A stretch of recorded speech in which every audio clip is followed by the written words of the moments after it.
Start recording. And I will tell you when we're live.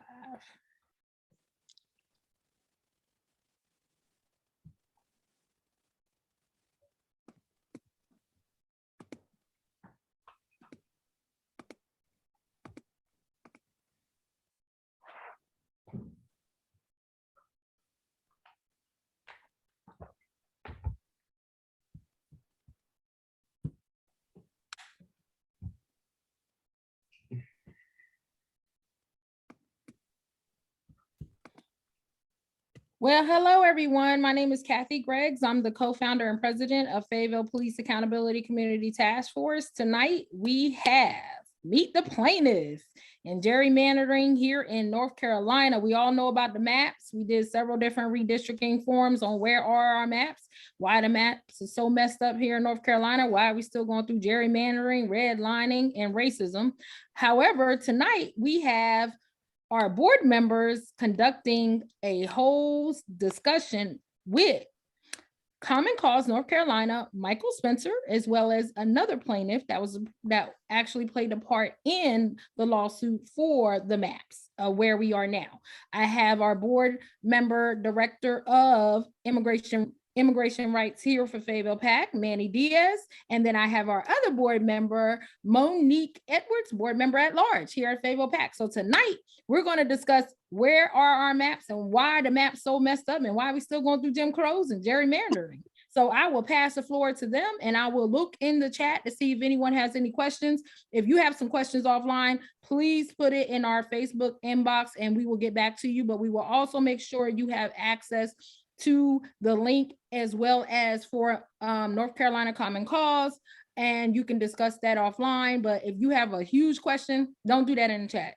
Please don't, because I'm not going to answer it. I'm telling you, because we need to make sure we're very consistent and clear, and we need to make sure you understand at the level of understanding education-wise to where we have certain verbiages and languages that we may use and acronyms that you may not understand, and you may be asking questions that's really, really simple, but we just want to hold down the chat.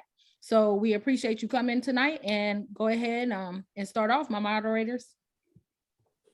Thank you, Kathy. Good evening, everyone. My name is Manny Diaz. Like Kathy explained, I'm a board member here with Fayetteville PACT. And I am in charge of immigrant rights for the organization. I want to take a second to thank everyone for joining us here again with this conversation. And I want to send a special thank to Michael Spencer with Common Cause. Michael, I will send it to you in just a second so you can introduce yourself to the audience. But I just want to say something before I pass it off to you, Michael, and that is that the purpose of this series, the purpose of these conversations, is not about Democrats, it's not about Republicans. This is simply about the voters of North Carolina. This is about what's fair. This is about protecting people's voting power, because through maps, politicians can choose their voters, not the other way around. And even though that is a very cliche thing to say whenever we discuss redistricting, it is 100% truth. It is clear to me after seeing these maps that the General Assembly really doesn't care about democracy in the state of North Carolina. All they care about is sustaining their power, and that is shameful, and they need to be called out for it. But you already know about that. I'm gonna pass it over really quick to Monique. Monique, would you mind introducing yourself to everybody? Yes, certainly. So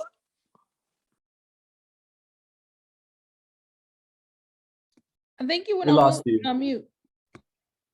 Thank you.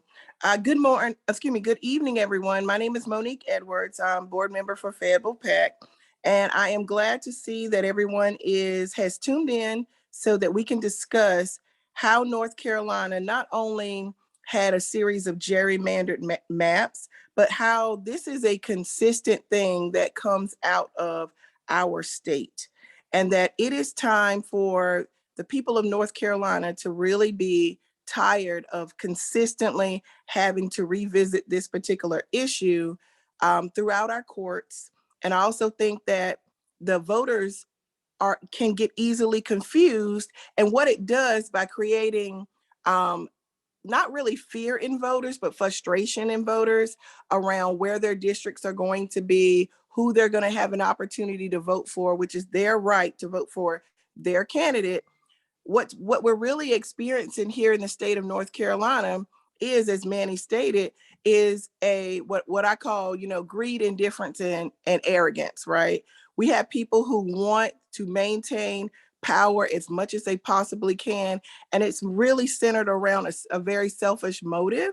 It's not centered around its constituents, which is what a public servant's job is whenever they get into any elected office, is they are there to serve the people in their areas. And that is not happening. So this is why we needed to have this wholehearted discussion. And we have a great person who is going to be able to kind of give us, from the beginning to where we are now tonight. And I hope everyone enjoys it. So thank you so much. Thank you, Monique. And with that, Michael, I don't want to steal your thunder, man. Would you mind introducing yourself to everybody? Yeah, thank you both for having me here. Thank you for inviting Common Cause to be a part of this really important conversation. My name is Michael Spencer. I'm the College Outreach Program Manager with Common Cause North Carolina. And so I get to work with our HBCU Student Action Alliance on mobilizing young people to vote, engaging them in the civic process, and doing a tiny amount of redistricting work. As you both know, this state has an unfortunate history of gerrymandering our HBCU campuses. And so our students have been intimately involved in this work over the past 15 years of our program's existence. So I'm very excited to be here tonight, and I'm excited to kind of talk with you both about what has happened, what can happen, and maybe share a little bit about what we're looking to do for the elections and also for the Fair Maps work moving forward. Thank you, Michael. Thank you so much. And once again, thank you for joining us this evening. Mm-hmm. I think before we actually get started with the conversation, everyone, it is important that we actually bring down or take down or dismantle some of the myths that you've been hearing in North Carolina with regards to the lawsuits happening against these maps. Everybody's thinking that, oh, it's just a Democrat plot to do this, to sue till it's blue. But it really isn't. Right. So let me share with you a message that we received for a plaintiff in the lawsuit. So I am going to share my screen, and everybody who is here in the meeting with me, please let me know if you can't hear the video. Hi, I'm Becky Harper, and I was the named plaintiff in Harper versus Hall, one of the 3 gerrymandering lawsuits that went to the courts in North Carolina this year. I got involved with Common Cause North Carolina more than 15 years ago because I was angry about campaign finance issues. Common Cause is a nonpartisan group working for fair elections and campaign finance reform here in North Carolina. There are lots of great groups working to protect our democracy: the Southern Coalition for Social Justice, Democracy North Carolina, the League of Women Voters, Represent Us, You Can Vote, and many, many others. Contrary to popular belief, the lawsuits about redistricting this year were not from the Democratic Party. Common Cause, the National Redistricting Foundation, and the Southern Coalition raised the money and paid the lawyers. North Carolina is a purple state, and fair elections should be equal contests between Democrats and Republicans. But elections can be rigged before the votes are even cast by packing all the voters from particular political parties into safe districts. I always vote. I volunteer. I make donations to my favorite candidates. But voting is not enough. Citizens need to join together in groups to advocate for the change that they want to see in the world. Our voices are more powerful when we work together. Our voices are more powerful when we're organized. No matter what your issue, police reform, reproductive rights, global warming, tax reform, education, whatever, gerrymandering is your issue because success and your goals requires lawmakers to work with you. Elected officials in safe gerrymandered districts can ignore voices that they don't want to hear. I was proud to be the named plaintiff in one of the gerrymandering lawsuits. You're going to hear more about that work and the results of the court decisions from our terrific organizer, Michael Spencer. My lawsuit led to better district lines, but the maps are still flawed. The results are not perfect. We didn't get everything we wanted. There's lots of work still to be done. It's going to be a busy campaign year, and the lines can be redrawn in another 2 years. I hope you will join together with your fellow citizens to work for your issues and your candidates. Thanks for letting us speak to you tonight. I know you'll learn a lot about the process from Michael, and there'll be time for question and answer after the presentation. Absolutely amazing. All right. I'm not sure if Love anybody's it. watching this, but I just want to thank her so much for sending this amazing video and this statement that she made, because she re-emphasized what I said at the beginning of this conversation. This isn't about Democrats, Republicans. This isn't about partisan advantage. This is about justice in North Carolina, justice in our politics, justice in our voting. And if politicians in the General Assembly are not willing to uphold those principles, they need to go home and be replaced by someone that is actually willing to respect your vote. So with that, Monique, kick us off with the conversation. Certainly. So Michael, although that video was so powerful, we know that a lot of people don't understand how this got started. So can you just tell us what triggered the lawsuit, that came forth out of the General Assembly? What was going on in that General Assembly that triggered this lawsuit? A deeply flawed process that excluded the voices of a lot of North Carolinians. The process started, as we all know, with the census, and then finally the lawmakers started drawing the maps last fall. We were upset because lawmakers only had 10 public hearings. This is a state with 100 counties. This is a state with millions of citizens. 10 public hearings is in no way enough for citizens to have their voices heard during this process. So the process lacked public input and a lot of transparency. The districts that ended up being created by the state legislature were cracked and packed and completely diluted the strength of the Black vote in this state.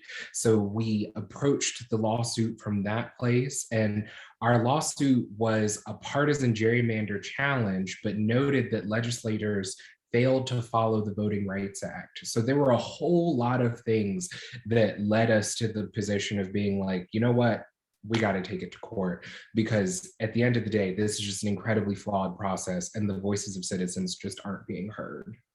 So can you tell us, so what's the name of the suit? Because, I've heard that there was like 2 or 3 suits out here. I really didn't understand in the beginning what the most powerful suit ended up doing, because the one that Becky Harper was involved in is the one that ended up making the actual headway that we needed. Can you talk about any other plaintiffs that also sued? And can you also share with us, how does this affect the voters and the candidates who were trying to, voters who want to vote and the candidates who were trying to file? Yeah, so that's a big question, so I'll try to break it apart. So there's only one lawsuit that is fighting against the actual maps. And so that was the one that we participate in, Common Cause, and we are one of 3 plaintiffs. So the suit, as you mentioned, is Harper v. Hall. The plaintiffs include us, the North Carolina League of Conservation Voters, and then some individual plaintiffs like Becky Harper that was just mentioned, who is the namesake of the suit. She also happens to be one of our governing board members, and is just all around a really awesome person.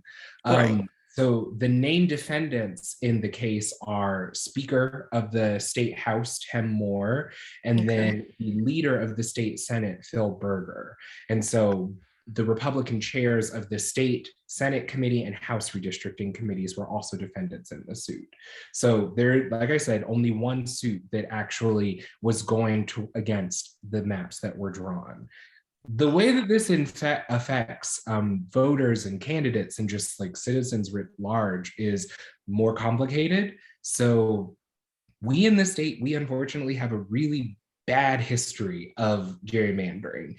And in many instances, we are looked at as like the national model of how to gerrymander your districts, both for the state legislature and for congressional and also local maps. It's, yeah, you know, there are many things North Carolina should be proud of. We should be proud of our barbecue, our HBCUs, our beaches, but unfortunately we have to be proud of our terrible gerrymandering.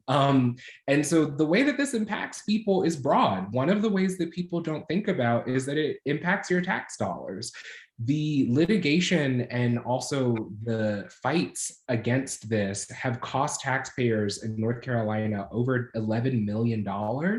That's $11 million that could have gone to schools, that could have gone to COVID response, to a whole host of things. Gerrymandered maps also punish voters. They make it impossible for the voices of voters to be heard in elections. It dilutes your vote and it dilutes their access. Gerrymandered maps also kind of impact the quality of the candidates. When parties know that they have a safe seat and that they don't have to be competitive, they don't have to run candidates that are gonna advocate for different policies or even really advocate for things that the voters seek because it's a safe seat. So that lack of competition and less voter contact, I think, is a really huge impact because a lot of our citizens end up in positions where they don't feel represented by their government. They don't feel like the government is hearing them. They don't feel like the issues that their government is caring about are things that they care about. And a lot of that stems from the fact that we are a state with historically gerrymandered maps, and we are a state where our representation picks its voters and not the other way around. Okay. Wow. Very well said, Michael. And, you know, now that we're speaking specifically about the lawsuit, we've been seeing a lot of headlines in the news about this decision being made, about something else happening, about elections being postponed. For the purpose of education, can you explain to the audience the stages of this lawsuit? What has happened? Yeah, so there are a lot of steps. So apologies if I look off screen because I want to make sure that I'm giving everyone the most accurate information. So it started out in the fall. All the redistricting lawsuits were filed in state court, initially heard by a 3-judge Superior Court panel out of Wake County. A point to note is that the Chief Justice of the state Supreme Court appoints the 3-judge panel, and Chief Justice Newby, he appointed 2 Republicans and 1 Democrat judge. I say this with my nonpartisan hat on. Former Chief Justice Sherry Beasley, she lost her election by around 402 votes, if my math is correct. So had we had 402 more people voted in the election or things swung, who knows? Redistricting in North Carolina could look very different right now. And so I say that from the place of voting still matters. Bad maps are bad, but also getting out and voting still matters. So after the case was heard by a trial court in December, the trial court denied our motion for a preliminary injunction to delay the candidate filing and the primary election. And then following that, we appealed to the trial court, and the state Supreme Court ordered that we appealed to the state Supreme Court, and they ordered that the candidate filing be suspended and that the primary election be delayed from March to May. And the reason that was important is because it gave the legislature more time, it gave the process more time, so that if maps needed to be redrawn, if we had to go back and figure out what was happening, we had time and availability to do that. So that is why we shifted from a Super Tuesday primary to our primary now happening on May 17th. The trial actually happened in a really truncated process. It was just 3.5 days in January, with the plaintiffs having a combined 9.5 hours to present their case to the public, which sounds like a lot of time, but is not a lot of time to talk about redistricting in North Carolina. we had more than half a dozen expert witnesses, including a colleague of mine, Tyler Day, who testified as to how confusing the map making process was for the public to watch. There were certain instances where public hearings were being moved, public hearings, some of them didn't have online options. And I think that's an especially critical point, because if we all remember, in the fall of 2021, we were still dealing with the pandemic. We're still dealing with the pandemic right now. So to have a situation where we aren't allowing people the ability to access something online or via Zoom, that's a further way of disenfranchising people and kicking them out of the process, on top of only having 10 public hearings. So our case was really strong, and we presented a lot of compelling evidence, a lot of mathematical evidence to show that the maps were drawn and were deeply, deeply gerrymandered. And the trial court agreed with us that the maps were ultimately partisanly gerrymandered. In fact, the trial court noted that partisan gerrymanders designed to empower the Republican Party. That exact phrase was mentioned around 59 times in the court order. So the trial court agreed with us that the maps were bad and that they were flawed, but ultimately the trial court decided that it wasn't up to the courts to make this decision. So we then decided to appeal to the state Supreme Court using what the trial court had articulated, using all of our evidence that we had amassed. And our appeal to the state Supreme Court was ultimately successful. They deemed that the maps were gerrymandered and were drawn with a partisan bias, and that we had to go back, the legislature had to go back and redraw, and that they had to follow a certain criteria that the state Supreme Court had set aside, but the trial court would have the ability to approve them. The trial court also was given the ability to select 3 special masters. These are people that if the legislature couldn't do it, if they came back and didn't do it right, then the special masters would come into the situation and draw the maps themselves.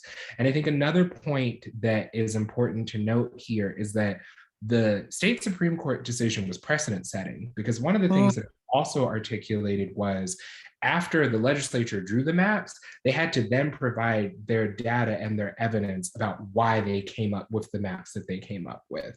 And that is a landmark situation.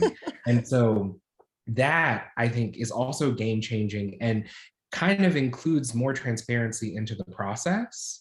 And so finally, in addition to the state legislature having to redraw the maps, plaintiffs and also people that were affiliated with the case could submit their own maps. So we submitted maps as well. And it was a very complicated process because it all had to happen in a very quick turnaround.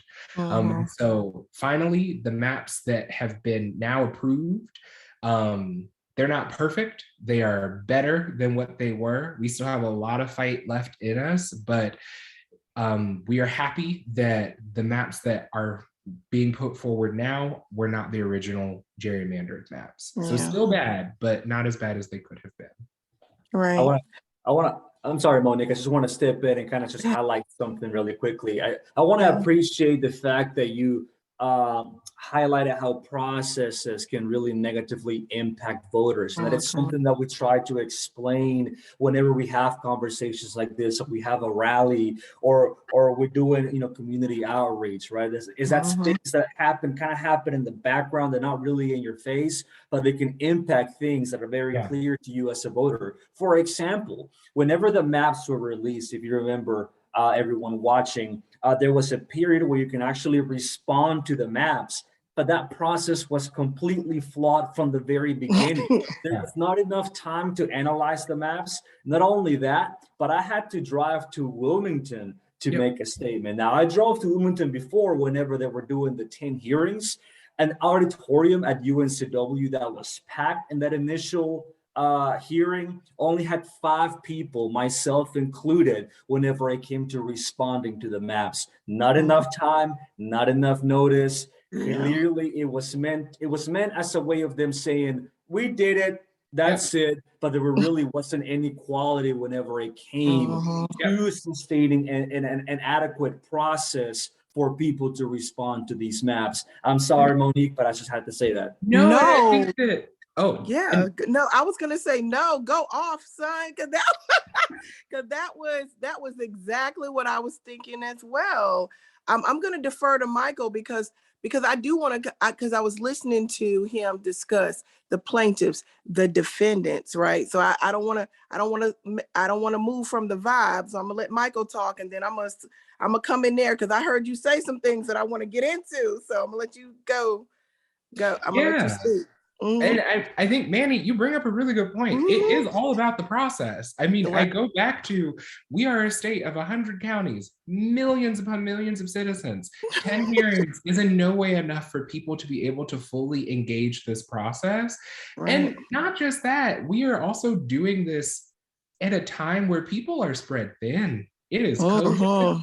People are tired, people are busy, people are at a place emotionally where our cup is running over. We just can't take anymore.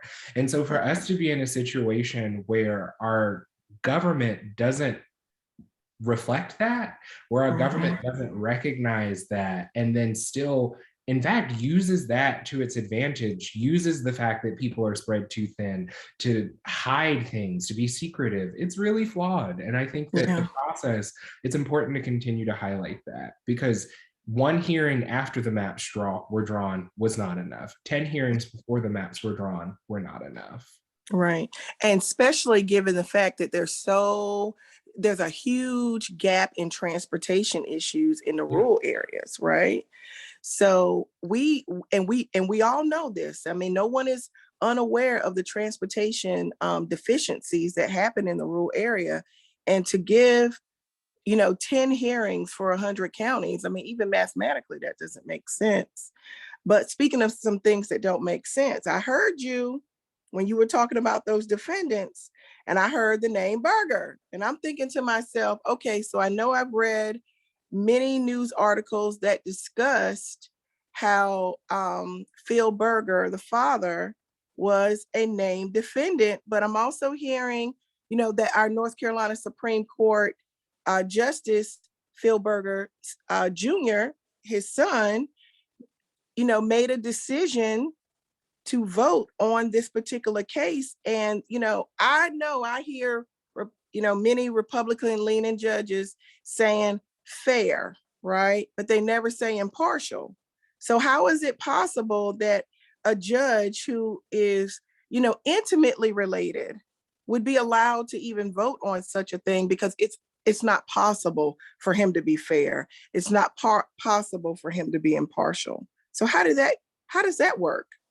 So we actually agree with that. So we filed a motion to ask that he recuse himself because of that direct familial connection. Unfortunately, he didn't think that it was necessary for him to step down, but we did think that that was inappropriate. We thought that that was an unfair bias and balance.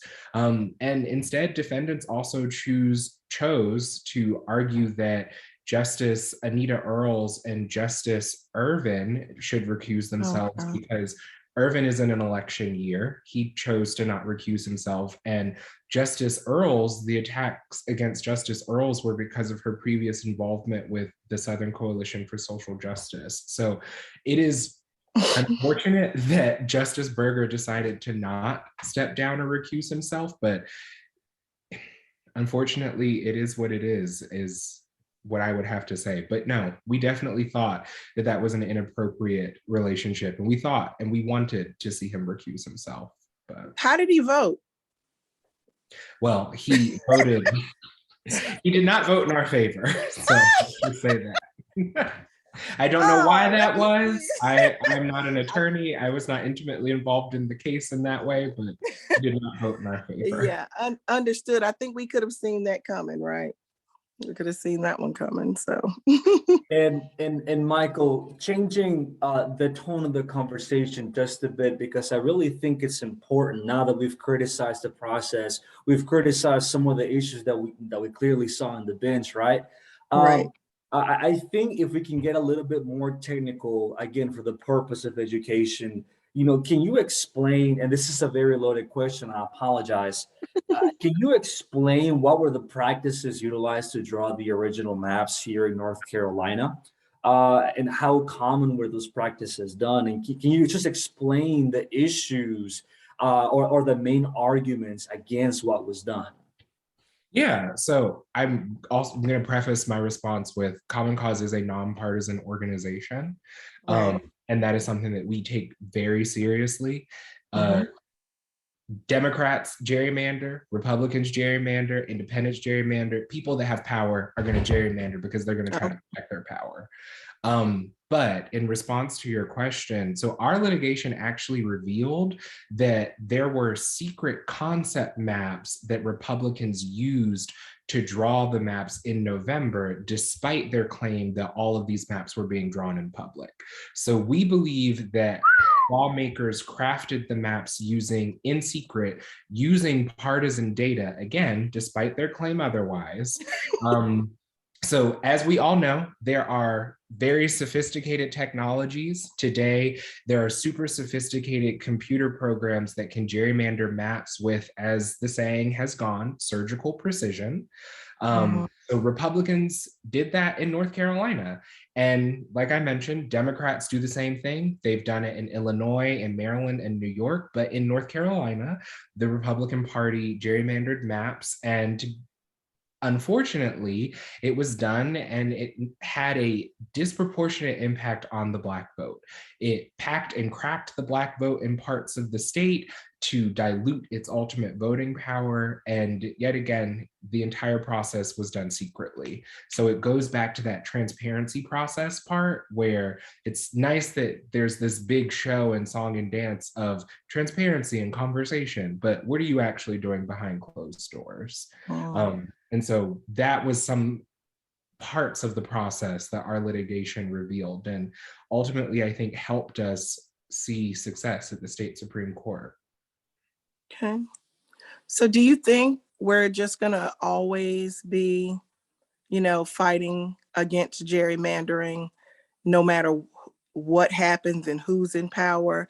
I mean, I'm just kind of curious about whether or not there's some legislative fail-safes that we could actually put in place, especially given the fact that the General Assembly actually has I think they have a committee that deals with the maps.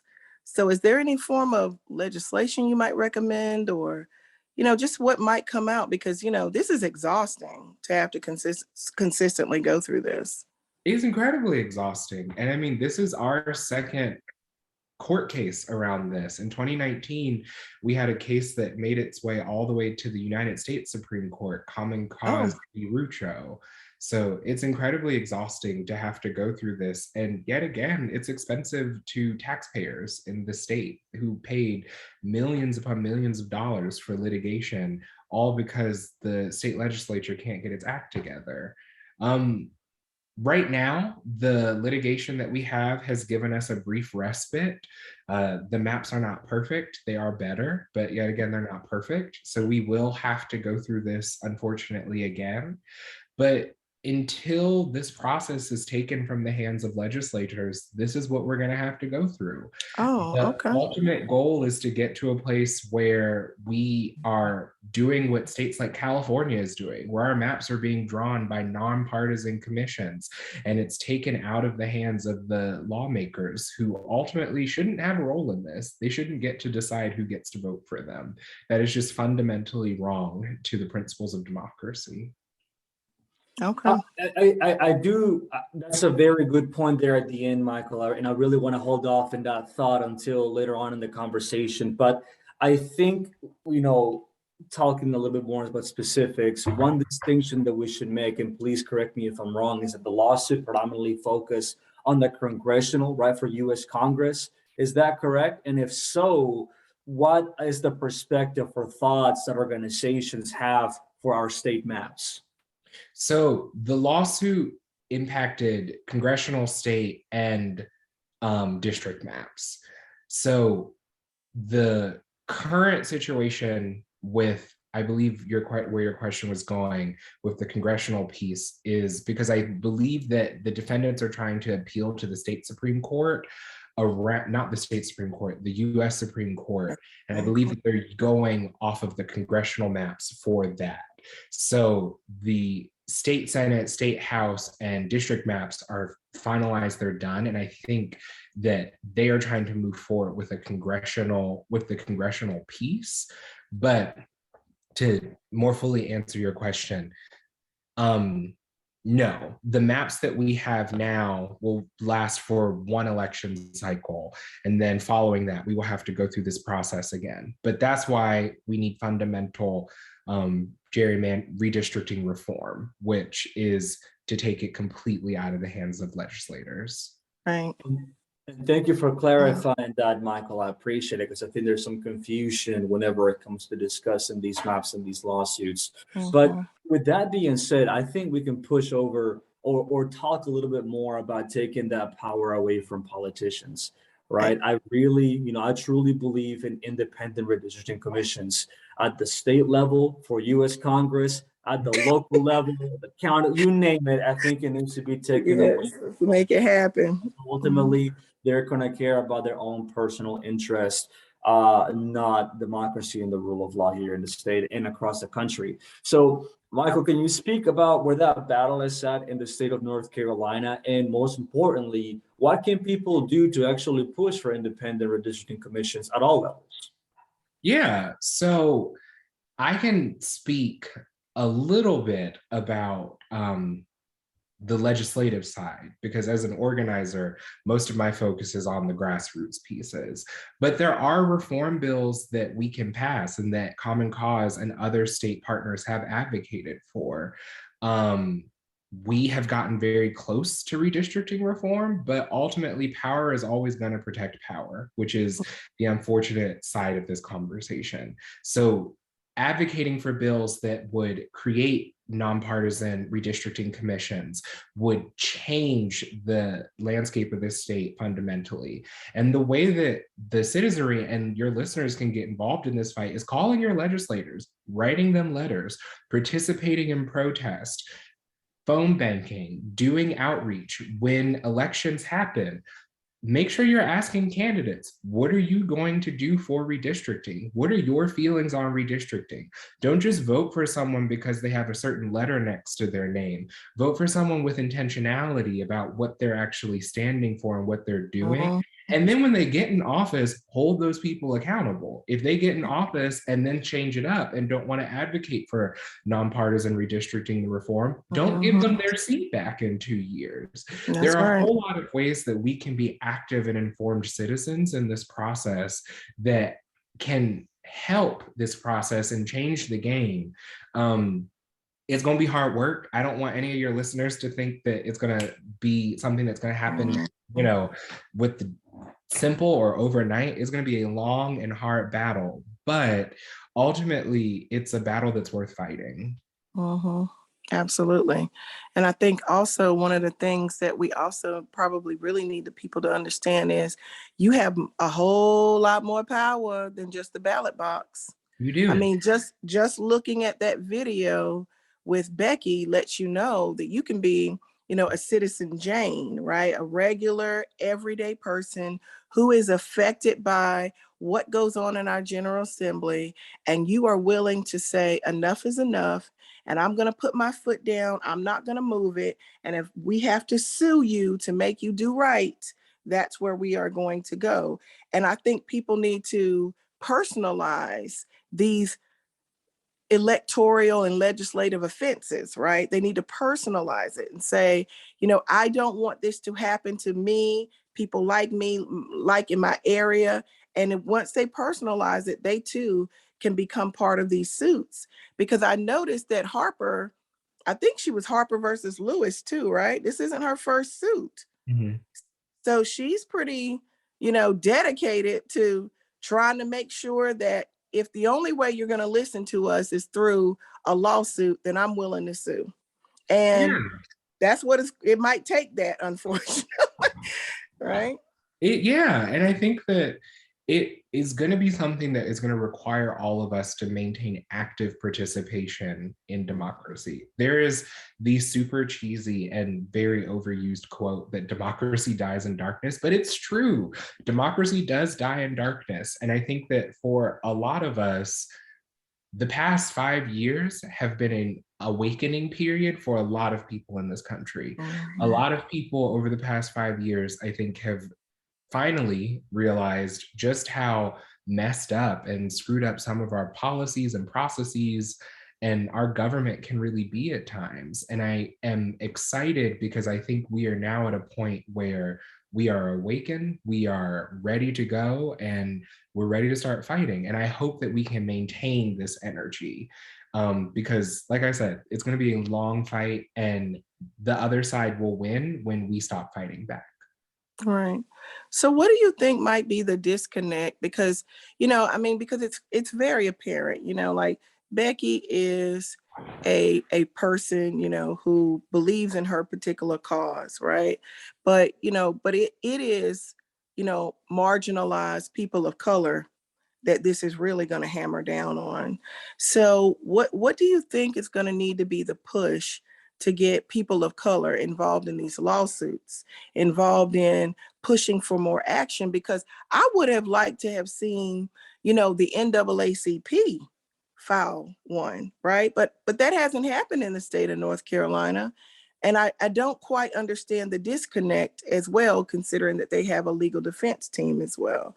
So what are you recommending just for for communities of color to also be able to really push this? Because there really isn't a reason for, Black-led or Black organizations or organizations that center around Black people, organizations that center around Latinos, not to have gotten involved, because ultimately it's the policies that happen are the ones that's going to affect us the most. They're going to affect everybody, but we're going to be hit the absolute hardest. So what would you recommend there? Well, I would say that there are a lot of amazing Black-led organizations that are involved in this work.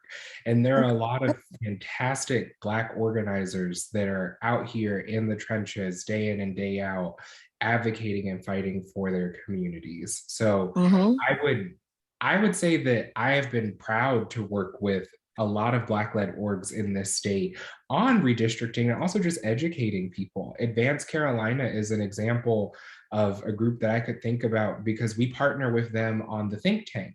That is a program where we work with HBCU leaders. We invite them to a day-long conference where we connect with them on policies and issues and organizing tools, and Advanced Carolina is a partner with us in that. So I would say that there are Black-led groups that are in this work and that are doing things. And my response to how we as Black people can get involved in this fight is to get involved. We need our voices. We need to be writing op-eds. We need to be going to and leading protests. We need to be speaking at public hearings. We need to be holding our congressmen and congresswomen to task. We need to be holding our state legislators to task. There are a lot of ways that we can get into this work. And I would say that more broadly, outside of just Black and Brown communities, people in general, apathy is a really complicated thing because it's often assumed that people are apathetic because they don't know any better, when in all actuality, it's the opposite. It's that people are apathetic because they understand the system and do not see how they fit in that system, or they understand the system and have not seen the system work for them in a way that will motivate them to work in to participate. And so I think that part of this also is that it's incumbent upon us and people that are doing movement work, that are advocating for change and advocating for policies, that when we're connecting with communities, we're not going to communities from a place of, you should do this because it's good for you. They know that it's good for them. They know that that their voice matters. They know that it's important for them to vote, but we have to go to it from a place of, what do you need? How can we help you? What have you not heard from somebody, what are the resources that your community needs, and start connecting those dots and actually helping people. And my hope is that through that work, people can get more involved in this. When people see that change is actually possible, my hope is that they will get involved. So I don't know if that's the cleanest or easiest answer to your question. There's a lot of ways that people can get involved, but I think the first one would just be do research, figure out what's going on, stay abreast of the news, and then plug into organizations that are in your communities that are doing this work. There are a lot of homegrown, small organizations and state-led organizations that are out here day in and day out doing this work, and they would love to hear from you. Well said, Michael. I appreciate this. And while we begin the wrapping up process, I just want to give everybody maybe a wrap up question over here. And that is, we've heard the cases in court. You mentioned that the maps are going to be used for one election cycle. Can you tell us what you mean by that, by one election cycle? You mean for 2 years? We're going to see this election and then the next election, something else is going to happen. But can you just briefly explain, so what's next? Yes, so the maps that are currently in existence will only be used for this fall. And then after that, we have to go through the redrawing process all over again. So hopefully when we go through it in round 2, hopefully the state legislature will have learned its lesson and will have more public hearings, will not try to do things in a truncated or brief amount of time. I am someone that always hopes for the best, but prepares for the worst. So even if they do mess up again, Common Cause and other organizations will be ready to hold them to task again. All right. But yes, so as of right now, the maps are only good for one cycle, unfortunately. Okay. But more importantly, the historic decision is historic because it's precedent setting. Yeah. So the court has established that partisan gerrymandering is bad and that groups should not do it. They have asked for groups to share their reasoning for why they have come up with decisions. So we are, while this work does have to happen again, change is incremental. We have moved slightly forward, and next go round, hopefully the fight is a little bit easier. Yeah, hopefully. Co-founder Kathy Greggs, can you take a look at our comments in the chat or live and see if there's any questions or remarks that haven't been covered that people want to know? I think, if I'm not mistaken, I think Manny, let's see, great points. We have Dems and Republicans that care more about their personal position versus letting us form some type of redistricting commissions for North Carolina. That is what Ted Moon said, which kind of makes sense. We should have something like that outside of everybody, which we did say. And then someone wrote, because she's a board member, can the average unaffiliated person stand up for what's right? We answered that question. I think there's one comment that might stand out a little bit when we're talking about Democratic Party and we're talking about people that are monopolizing off of this or have monopolized off of this. Anita Earls, 200,000. She got 200,000 she received in her campaign from Eric Holder, which was money funneled through other organizations that's nonpartisan. Is that correct? Because I don't know if that's a fact, but Mr. Ted Moon said that in our chat. Anita Earls, which was one of the judges that had a ruling on this, correct? She is a judge that had a ruling on this, but I do not know if the statistic that he provided is correct or not. So I wouldn't want to comment on that. Okay, and then only the congressional maps will be redrawn for one cycle, not the North Carolina House and the North Carolina Senate maps. Is that correct?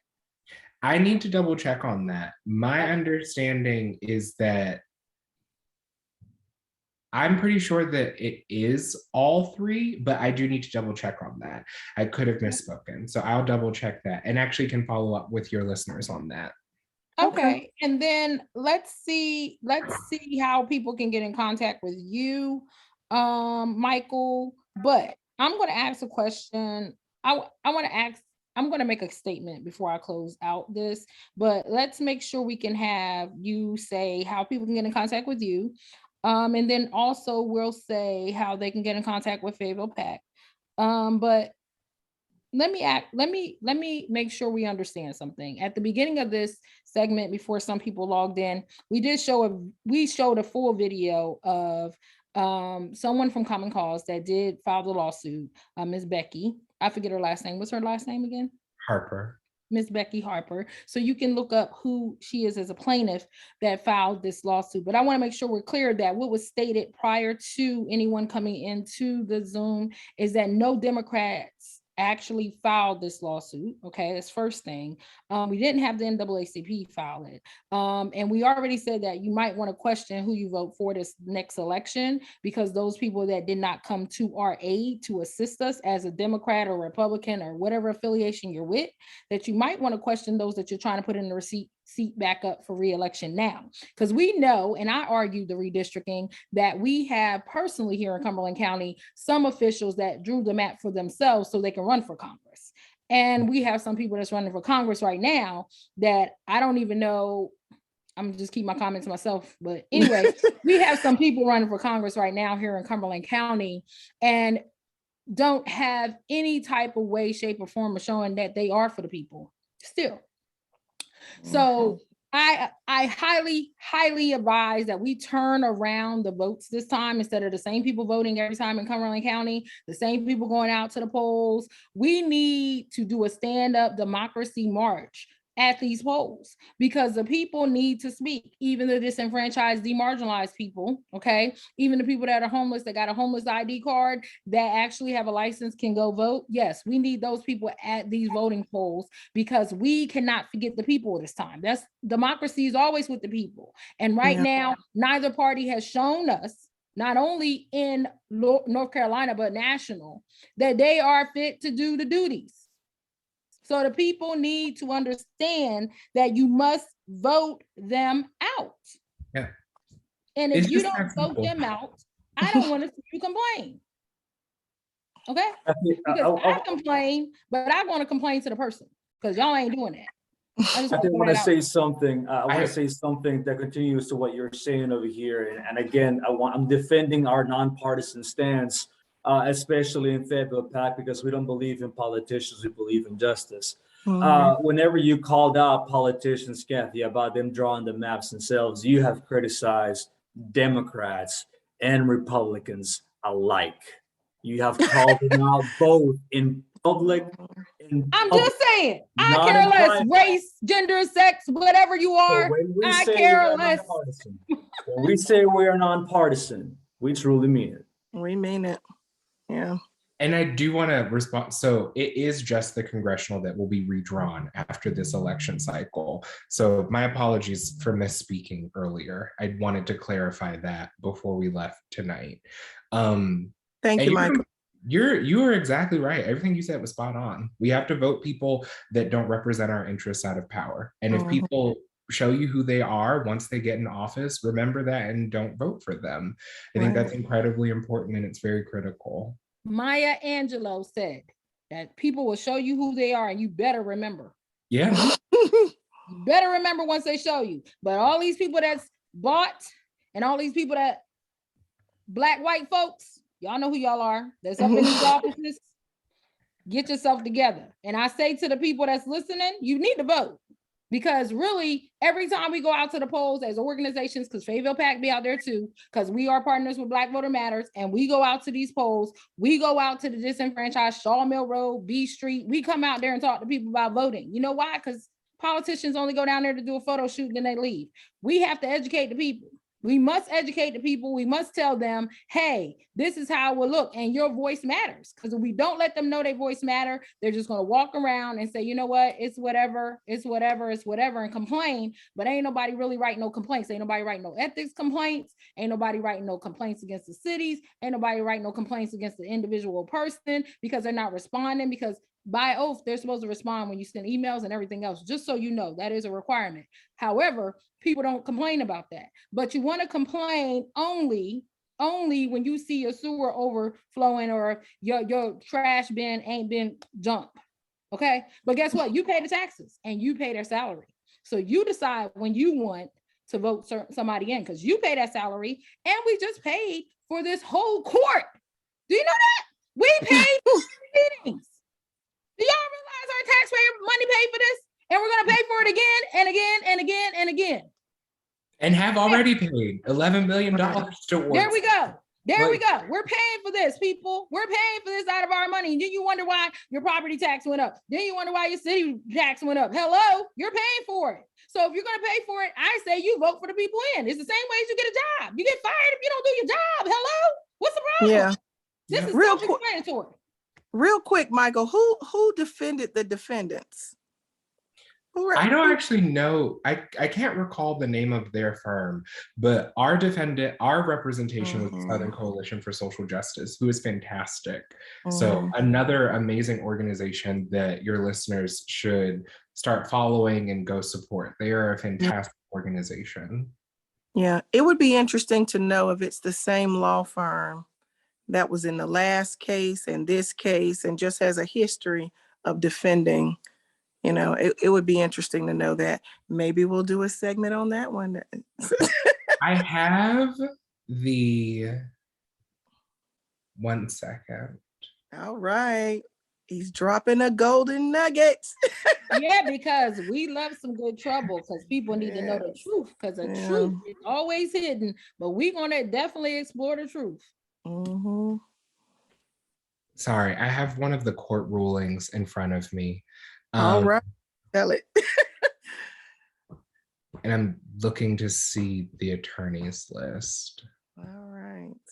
I will share this with you, Monique, so that you can give it to your listeners. Okay. So that they can have all of that information, because at the bottom of it, Please do, Michael, please. I will. It has the representation of the plaintiffs and the defendants. So if you want to look up who represented us individually, you can do that. Or if you would like to look up who represented the defendants, you can do that as well. That'll be good. So Michael, before we close out, unless you have something else, Manny, but I think before we close out, Michael, why don't you give us your contact information so that our viewers can reach out to Common Cause or you directly? Whoa. Only Common Cause, because I don't want nobody reaching out to Michael, yelling at Michael because he done did a lawsuit. Because we got Well, he can reach out to Common Cause. All right, We we don't need Michael running now. He was running from his cat earlier. He was running from his cat in his apartment. I don't know what's going on, Michael, over there. So you can find more about Common Cause at www.commoncause.org/NC. So that has all of our wonderful information, along with our communications director, who can answer any media questions, and then contact information for the rest of our organizers if you would like to have us at one of your events as well. So yeah, visit our website at www.commoncause.org/NC. All right, lovely. But Michael, we gonna come to your house because we know you. No, I'm just like, I mean, come on over. We can have dinner. I think we need to close out with the video that was first given. Okay. You know what, Kathy? I agree with you. So let me go ahead and play that one last time so people can actually get some really good information and get the context about everything that's going on. But before I play that video, everyone, thank you so much for joining us this evening. I want to thank Monique for helping me moderate. I want to thank Michael for taking time out of his busy schedule to join us in this fantastic event. And once again, thank you, Kathy, for helping us out. So with that being said, let's play it again. Let's play it again. Hi, I'm Becky Harper, and I was the named plaintiff in Harper versus Hall, one of the 3 gerrymandering lawsuits that went to the courts in North Carolina this year. I got involved with Common Cause North Carolina more than 15 years ago because I was angry about campaign finance issues. Common Cause is a nonpartisan group working for fair elections and campaign finance reform here in North Carolina. There are lots of great groups working to protect our democracy: the Southern Coalition for Social Justice, Democracy North Carolina, the League of Women Voters, Represent Us, You Can Vote, and many, many others. Contrary to popular belief, the lawsuits about redistricting this year were not from the Democratic Party. Common Cause, the National Redistricting Foundation, and the Southern Coalition raised the money and paid the lawyers. North Carolina is a purple state, and fair elections should be equal contests between Democrats and Republicans. But elections can be rigged before the votes are even cast by packing all the voters from particular political parties into safe districts. I always vote. I volunteer. I make donations to my favorite candidates. But voting is not enough.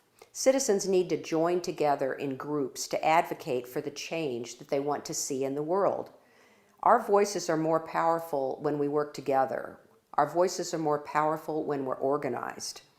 No matter what your issue, police reform, reproductive rights, global warming, tax reform, education, whatever, gerrymandering is your issue because success and your goals requires lawmakers to work with you. Elected officials in safe gerrymandered districts can ignore voices that they don't want to hear. I was proud to be the named plaintiff in one of the gerrymandering lawsuits. You're going to hear more about that work and the results of the court decisions from our terrific organizer, Michael Spencer. My lawsuit led to better district lines, but the maps are still flawed. The results are not perfect. We didn't get everything we wanted. There's lots of work still to be done. It's going to be a busy campaign year, and the lines can be redrawn in another 2 years. I hope you will join together with your fellow citizens to work for your issues and your candidates. Thanks for letting us speak to you tonight. I know you'll learn a lot about the process from Michael, and there'll be time for question and answer after the presentation. Well, once again, Fayetteville PACT thanks you very much.